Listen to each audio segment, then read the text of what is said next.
Sodoma e Gomorra eram cidades antigas. Elas ficavam em um vale muito fértil.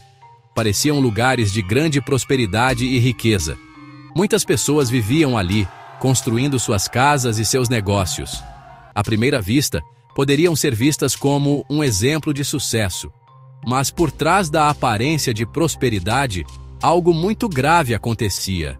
O pecado daquelas cidades era grande demais. A Bíblia nos diz que o clamor contra Sodoma e Gomorra havia subido até os céus. Esse clamor não era apenas um barulho, era o grito dos oprimidos. Era a dor da injustiça, era a ausência de amor e compaixão. Deus, em sua infinita soberania, ouviu esse clamor e decidiu descer para ver o que estava acontecendo. A história dessas cidades não é apenas sobre um pecado específico. É uma história sobre um coração endurecido. O profeta Ezequiel nos ajuda a entender isso melhor. Ele diz que o pecado de Sodoma foi o orgulho, a fartura de pão e a próspera tranquilidade. Mas eles não ampararam a mão do pobre e do necessitado. Eles eram arrogantes e cometeram abominações diante de Deus. O problema não era a riqueza em si. O problema era o que a riqueza fez com o coração deles. Eles se tornaram egoístas. Eles se esqueceram de Deus e do próximo. A prosperidade que deveria ser uma bênção se tornou uma maldição, pois fechou seus corações para a misericórdia. Imagine uma sociedade onde a indiferença reina, onde os ricos se banqueteiam sem se importar com os famintos, onde a justiça é vendida e os fracos não têm voz, onde o orgulho cega as pessoas para suas próprias faltas. Esse era o retrato de Sodoma e Gomorra. O problema era sistêmico, estava enraizado na cultura daquelas cidades. O pecado não era um ato isolado, mas um estilo de vida. Deus não age por impulso. Sua decisão de intervir foi uma resposta a uma situação que se tornou insustentável. A santidade de Deus não pode conviver com a prática contínua e impenitente do mal. A história nos serve de alerta sobre o perigo da indiferença. Cada escolha que os habitantes de Sodoma e Gomorra fizeram contribuiu para o destino final de suas cidades. A escolha de ignorar o necessitado, a escolha de viver em orgulho, a escolha de praticar a injustiça. Pequenas decisões diárias, acumuladas ao longo do tempo, criaram uma cultura de pecado que clamava aos céus. Isso nos ensina uma lição poderosa. Nossas escolhas diárias importam. A forma como tratamos as pessoas, a maneira como administramos o que temos, a atitude do nosso coração diante de Deus e do próximo. Tudo isso constrói o nosso destino. As sementes que plantamos hoje, sejam de bondade ou de indiferença, certamente colheremos amanhã. Em meio a esse cenário de juízo iminente, vemos uma das cenas mais tocantes da Bíblia: o diálogo entre Deus e Abraão. Abraão, o amigo de Deus, não se alegra com a destruição. Pelo contrário, seu coração se enche de angústia. Ele sabe que seu sobrinho Ló vive em Sodoma, mas sua preocupação vai além de sua família. Ele se importa com as pessoas da cidade. Ele se aproxima de Deus com humildade e ousadia. Ele pergunta: destruirás o justo com o ímpio? Essa pergunta revela o coração de Abraão. Um coração que anseia por justiça, mas que também clama por misericórdia. Ele não questiona o direito de Deus de julgar, mas apela para o caráter justo de Deus. A conversa que se segue é extraordinária. Abraão começa intercedendo por 50 justos. Se houver 50 justos na cidade, pouparás o lugar por amor aos 50? E Deus, em sua infinita graça, responde que sim. Mas Abraão, em sua santa ousadia, continua. Ele diminui o número para 45, depois para 40, depois para 30, 20 e finalmente para 10. A cada passo, Deus demonstra sua paciência e sua misericórdia. O Senhor estava disposto a poupar 2 cidades inteiras por amor a um pequeno grupo de pessoas justas. Isso nos mostra o valor que Deus dá a um coração reto e a importância da intercessão. Esse diálogo nos revela mais sobre o coração de Deus do que sobre o pecado de Sodoma. Ele nos mostra um Deus que não tem prazer na morte do ímpio.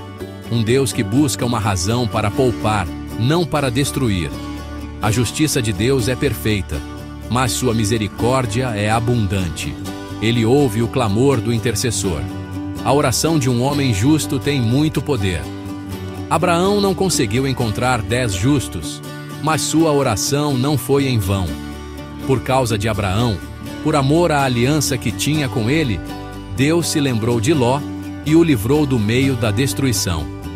A intercessão de Abraão salvou a vida de seu sobrinho. Hoje, somos chamados a ter o coração de Abraão.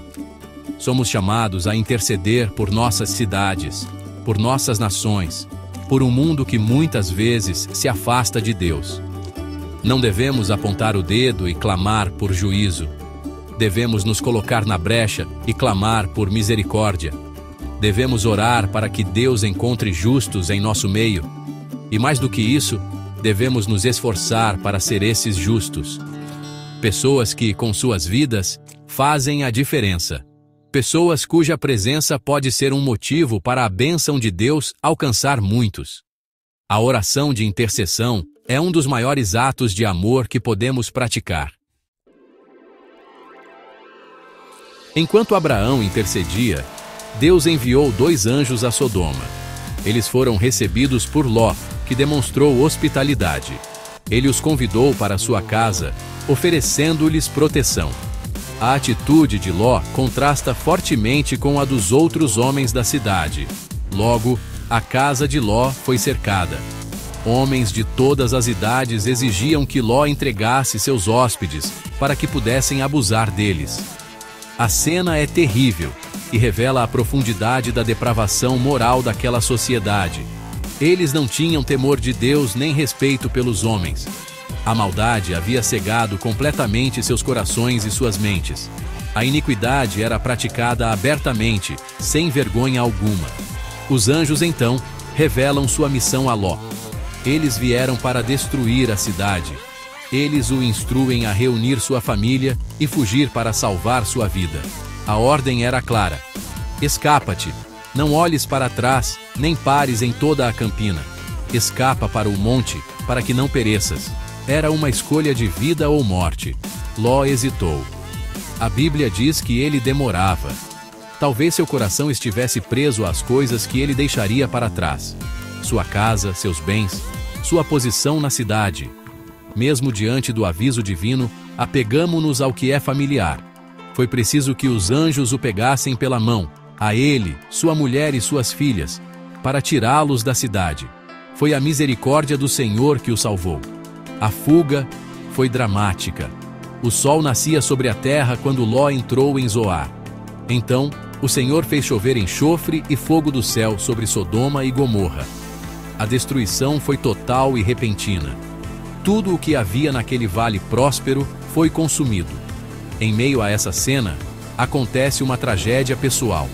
A mulher de Ló, desobedecendo à ordem divina, olhou para trás.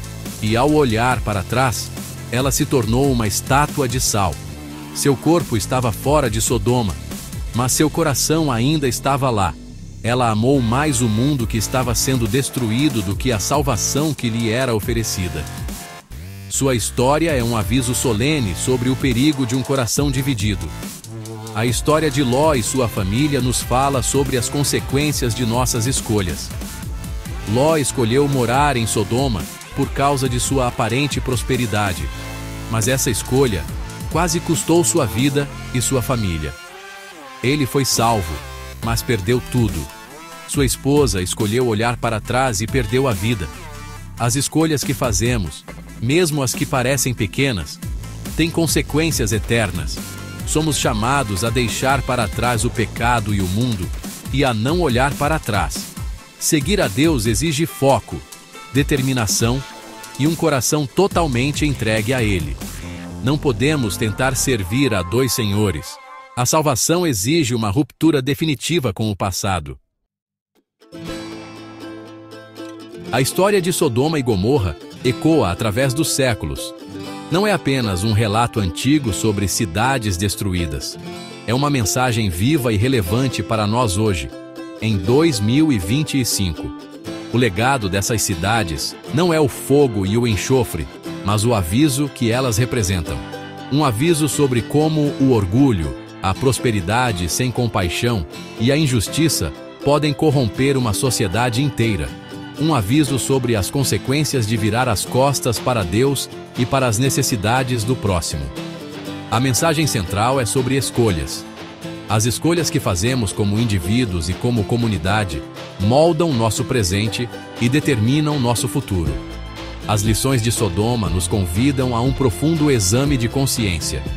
Será que em nossa prosperidade não nos tornamos indiferentes aos que sofrem? Será que nosso orgulho nos impede de reconhecer nossos próprios pecados e nossa necessidade de Deus? Será que praticamos a justiça e defendemos os fracos? Essas perguntas não são para nos condenar, mas para nos despertar. A história não foi registrada para nos assustar, mas para nos ensinar. Deus está nos mostrando o caminho que leva à destruição para que possamos escolher o caminho que leva à vida. A escolha está sempre diante de nós. A boa notícia é que a história não termina em juízo. Ela termina com uma mensagem de esperança e mudança. Assim como Deus teve misericórdia de Ló, Ele oferece sua misericórdia a todos que se arrependem. O mesmo Deus que julgou Sodoma é o Deus que enviou Jesus Cristo para morrer por nossos pecados. Em Cristo, encontramos perdão, redenção e a força para fazer novas escolhas. Podemos quebrar o ciclo do egoísmo e da indiferença. Podemos aprender a amar a Deus acima de tudo e ao nosso próximo como a nós mesmos. A mudança é possível. A transformação de vida é uma promessa para todos que creem. Portanto, que a memória de Sodoma e Gomorra não seja para nós uma fonte de medo, mas de sabedoria. Que ela nos inspire a viver vidas de humildade, compaixão e justiça. Que ela nos motive a interceder por nosso mundo, assim como Abraão fez. E, acima de tudo, que ela nos aponte para a cruz de Cristo, onde a justiça e a misericórdia de Deus se encontraram perfeitamente. Nossas escolhas diárias estão tecendo o tecido de nosso destino. Que possamos escolher a vida, a bênção e a esperança que só se encontram em Deus. A mensagem de Sodoma ainda é relevante, porque a escolha entre a vida e a morte é eterna.